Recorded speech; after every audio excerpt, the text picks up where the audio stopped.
नमस्कार। आकाशवाणी देहरादून से प्रस्तुत हैं प्रादेशिक समाचार।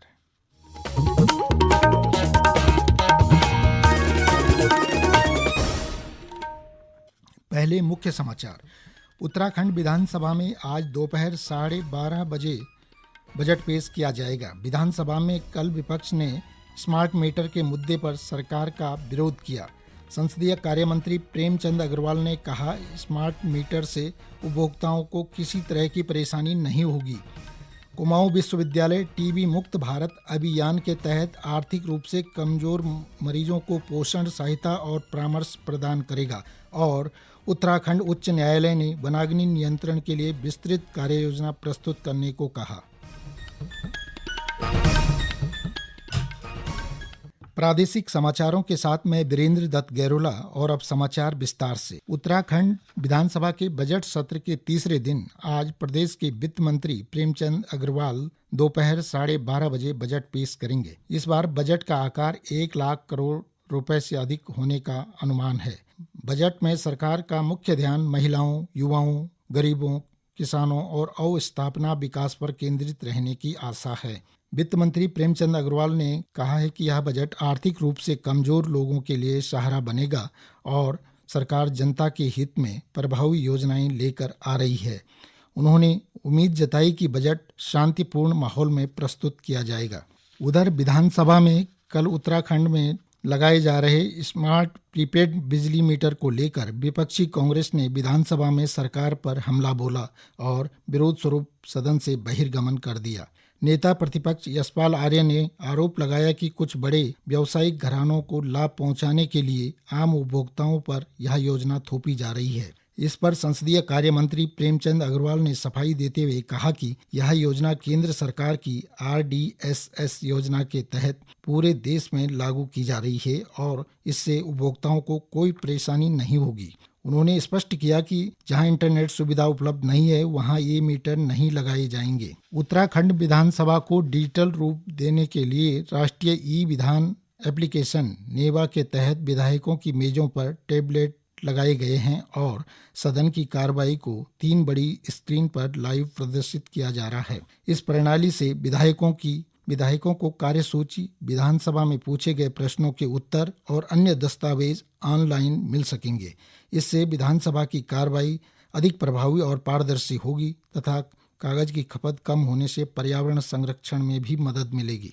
उत्तराखंड विधानसभा सत्र में एक नई शुरुआत के तहत राज्य की द्वितीय राजभाषा संस्कृत में संवाद हुआ। इस दौरान विधानसभा परिसर संस्कृत संभाषण से गूंज उठा।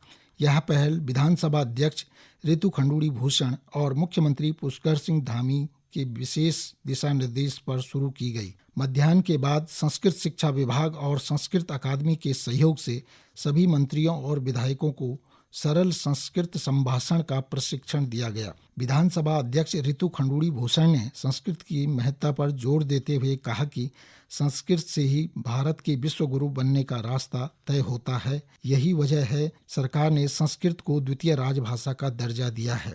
संस्कृत शिक्षा मंत्री डॉक्टर धन सिंह रावत ने बताया कि राज्य सरकार ने प्रदेश के 13 जिलों के 13 गांवों को संस्कृत ग्राम घोषित किया है, जहां प्रशिक्षकों की नियुक्ति की जा रही है जो ग्रामीणों को सरल संस्कृत संभाषण सिखाएंगे। उत्तराखंड सरकार ने भूमि की अंधाधुंध खरीद फरोख्त पर रोक लगाने के लिए सख्त भू कानून के प्रस्ताव को मंजूरी दे दी है। मुख्यमंत्री पुष्कर सिंह धामी की अध्यक्षता में हुई मंत्रिमंडल की बैठक में यह निर्णय लिया गया। हालांकि इस कानून में राज्य के दोनों मैदानी जिलों हरिद्वार और उधम सिंह नगर में जमीन की खरीद फरोख्त पर रोक नहीं लगाई गई है। सोशल मीडिया पर मुख्यमंत्री ने इसे राज्य की संस्कृति और मूल स्वरूप की रक्षा के लिए एक ऐतिहासिक कदम बताया।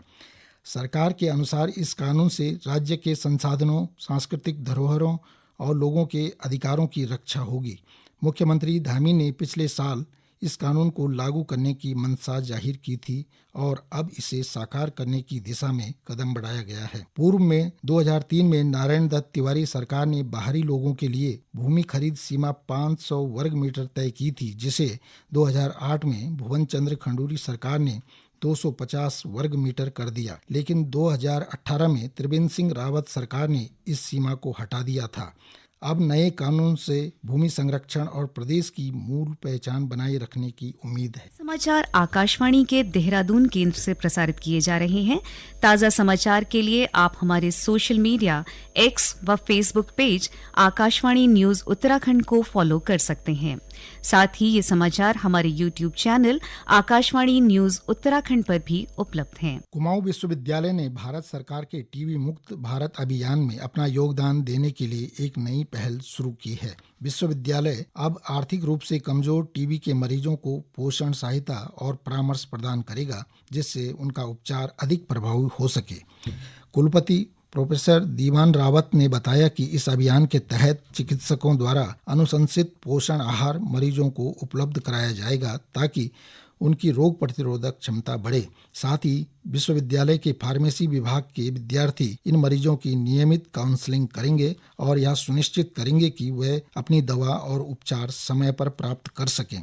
उन्होंने कहा कि विश्वविद्यालय का उद्देश्य केवल शिक्षा तक सीमित नहीं है, बल्कि समाज के प्रति अपनी जिम्मेदारी निभाना भी है। यह पहल जरूरतमंद टीबी मरीजों को उचित पोषण और सही परामर्श प्रदान करने में सहायक होगी, जिससे वे जल्द स्वस्थ हो सकें। अब तक 8 जरूरतमंद मरीजों की पहचान की जा चुकी है, लेकिन उनकी गोपनीयता सुनिश्चित की जाएगी ताकि वे बिना किसी सामाजिक दबाव के इस सहायता का लाभ उठा सकें। विश्वविद्यालय प्रशासन का कहना है कि इस प्रयास से टीबी मरीजों के उपचार में सुधार आएगा और वे जल्द स्वस्थ होने की दिशा में आगे बढ़ सकेंगे। उत्तराखंड उच्च न्यायालय ने जंगलों में लगने वाली आग को लेकर कड़ा रुख अपनाया है। कोर्ट ने स्वतः संज्ञान लेते हुए दायर जनहित याचिका समेत अन्य याचिकाओं पर सुनवाई की। सुनवाई के दौरान प्रदेश के प्रधान मुख्य वन संरक्षक धनंजय मोहन व्यक्तिगत रूप से कोर्ट में उपस्थित हुए। न्यायालय ने उनसे आग पर नियंत्रण के लिए विस्तृत कार्य योजना प्रस्तुत करने को कहा और याचिकाकर्ताओं के अधिवक्ताओं से भी समाधान संबंधी सुझाव मांगे। उच्च न्यायालय ने निर्देश दिए कि फायर सीजन शुरू होने से पहले फायर लाइन बनाई जाए, आग लगने की घटनाओं पर ड्रोन के माध्यम से निगरानी रखी जाए और सैटेलाइट की मदद से आग प्रभावित क्षेत्रों की जानकारी संबंधित विभागों को भेजी जाए। साथ ही स्थानीय लोगों की सहायता लेकर पर्यावरण संरक्षण के प्रयास किए जाएं, क्योंकि वे अपने क्षेत्रों की भौगोलिक परिस्थितियों से अधिक परिचित होते हैं। प्रमुख वन संरक्षक ने न्यायालय को बताया कि विभाग ने कई 100 किलोमीटर की फायर लाइन तैयार कर ली है और 14,800 फायर कर्मियों की तैनाती कर दी गई है।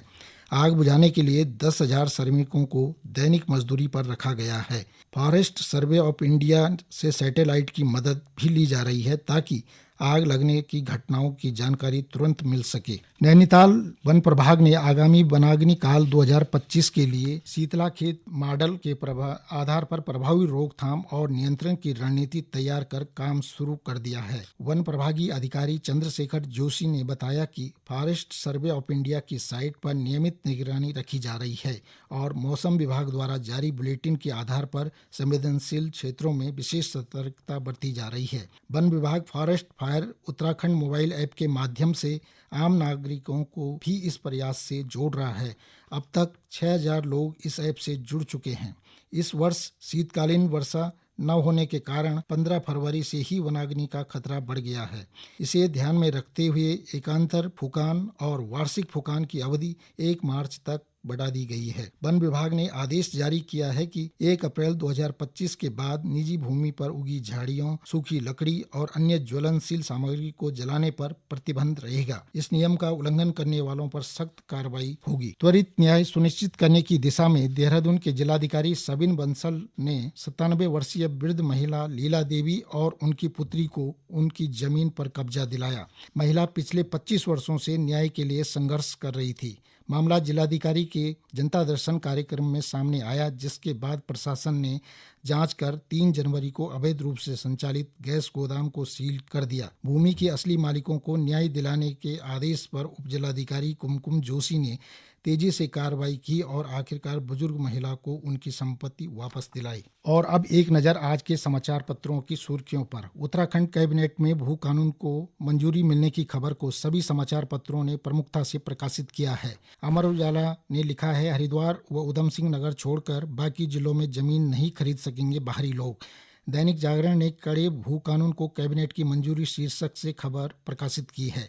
पत्र लिखता है 12.5 एकड़ तक भूमि की खरीद का प्राविधान समाप्त, अब जिलाधिकारी नहीं सरकार देगी भूमि खरीद की अनुमति। दिल्ली की नई मुख्यमंत्री की जिम्मेदारी रेखा गुप्ता को सौंपे जाने पर हिंदुस्तान समाचार पत्र लिखता है रेखा गुप्ता दिल्ली की नई मुख्यमंत्री होंगी, शपथ ग्रहण आज। इस समाचार को सभी समाचार पत्रों ने पहले पेज पर स्थान दिया है। अंत में मुख्य समाचार एक बार फिर। उत्तराखंड विधानसभा में आज दोपहर 12:30 बजे बजट पेश किया जाएगा। विधानसभा में कल विपक्ष ने स्मार्ट मीटर के मुद्दे पर सरकार का विरोध किया। संसदीय कार्य मंत्री प्रेमचंद अग्रवाल ने कहा, स्मार्ट मीटर से उपभोक्ताओं को किसी तरह की परेशानी नहीं होगी। कुमाऊं विश्वविद्यालय टीबी मुक्त भारत अभियान के तहत आर्थिक रूप से कमजोर मरीजों को पोषण सहायता और परामर्श प्रदान करेगा। और उत्तराखंड उच्च न्यायालय ने वनाग्नि नियंत्रण के लिए विस्तृत कार्य योजना प्रस्तुत करने को कहा। इसके साथ ही प्रादेशिक समाचारों का ये अंक समाप्त हुआ। नमस्कार।